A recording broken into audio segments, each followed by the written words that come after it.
we will be judged individually. Tayong mga Kristiyano, alam natin yan, no?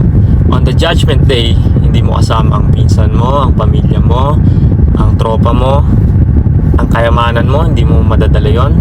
Haharap ka sa Diyos na ikaw lang mismo. Hindi mo pwedeng sabihin sa Diyos na, Lord, sikat ako nung nabubuhay ako sa mundo. Ikaw mismo, and you will be judged according to your works. Ano yung mga ginawa mo dito habang nabubuhay ka pa. The Bible said after death comes judgment. So kapag namatay ka, yun na yun. Hindi ka na pwede mag-reincarnate para itama yung mga maling nagawa mo.